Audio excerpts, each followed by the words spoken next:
ఆంధ్ర షిరిడీగా పేరుగాంచిన ముత్యాలంపాడు శ్రీ షిరిడి సాయిబాబా మందిర ఆవరణలో మరకత శివలింగ ప్రతిష్ఠ కార్యక్రమంలో పాల్గొనడం తన గత జన్మలో చేసిన పుణ్యఫలంగా భావిస్తున్నానని సేవ్ టెంపుల్స్ భారత్ చైర్మన్ గజల్ శ్రీనివాస్ అన్నారు.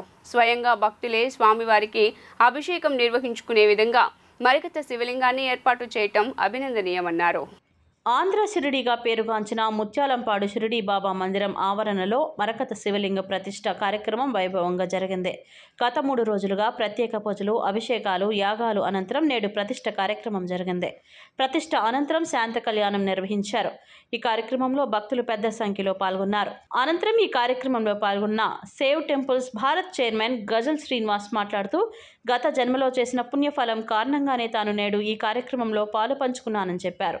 మేడి చెట్టు కింద మరకత శివలింగం ప్రతిష్ఠ చేశారని వెల్లడించారు. మరకత లింగ ఆకారంలో ఉన్న ఈ శివలింగానికి భక్తులు ఎవరైనా తాకుతూ అభిషేకం నిర్వహించవచ్చునని చెప్పారు. భక్తులకు ఇంతటి చక్కని అవకాశాన్ని కల్పించిన మందిర నిర్వాహకులను ఆయన అభినందించారు. ప్రతి ఒక్క భక్తుడు మరకత శివలింగాన్ని దర్శించుకొని అభిషేకం నిర్వహిస్తే అన్ని సమస్యలు తీరుతాయని చెప్పుకొచ్చారు. ముత్యాలంపాడులో వెలిసినటువంటి షిరిడి బాబా సంస్థానంలో మనం ఆంధ్ర షిరిడిగా అందరూ చెప్తారు. ముత్యాలంపాడు ఇటీవలే ఒక 6-7 నెలల క్రితము ఇక్కడ 1 కోటి రుద్రాక్షలతోటి షిరిడి బాబాకి ఇక్కడ అభిషేకం చేయడం జరిగింది. ఆ కార్యక్రమంలో కూడా నేను పాల్గొన్నాను. లక్షలాది మంది జనం ఆ కార్యక్రమంలో పాల్గొన్నారు, భక్తులందరూ.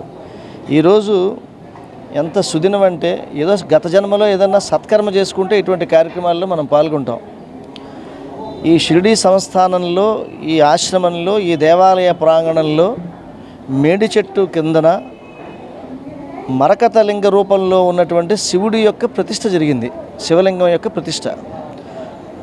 ఆ ప్రతిష్ఠా కార్యక్రమం పూర్తయిన తర్వాత ఈరోజు శాంతి కళ్యాణం జరుగుతోంది. భవానీ శంకర్ల యొక్క శాంతి కళ్యాణం. దాంట్లో పాల్గొనడానికి నేను హైదరాబాద్ నుంచి వచ్చాను ఇక్కడికి. ఎంత ఆనందంగా ఉందంటే, జ్యోతిర్లింగాలు గుడికి వెళితే కనుక, దేవాలయాలకు వెళితే అక్కడ మనం శివుణ్ణి ముట్టుకోవచ్చు, శివలింగాన్ని. కానీ మిగతా దేవాలయాలకు వెళితే మనము అంతరాలయాల నుంచి చూసి వచ్చేసేయాలి, గర్భగుడిలోకి వెళ్ళడానికి ఉండదు. కానీ ఇక్కడ గౌతమ్ రెడ్డి గారు, ఈ మేనేజ్మెంట్ కమిటీ అందరూ కూడా మంచి నిర్ణయం తీసుకుని మరకత లింగ రూపంలో ఉన్నటువంటి శివలింగాన్ని ప్రతి ఒక్కరూ కూడా తాకుతూ, ప్రతి ఒక్కరూ కూడా స్వయంగా అభిషేకం చేసుకునేటువంటి సౌలభ్యాన్ని వారు కలిగించారు. నేను దేవస్థానం వారికి ఒక సేవ్ టెంపుల్స్ భారత్ చైర్మన్గా గజల్ శ్రీనివాస్ వారిని అభినందిస్తున్నారు. భక్తులు కోరుకునేది ఇదే. మా శివుణ్ణి మేమే స్వయంగా అభిషేకం చేసుకోవాలన్నటువంటి కోరిక ప్రతి భక్తుడికి ఉంటుంది, సభక్తికంగా చేసుకోవాలని ఉంటుంది.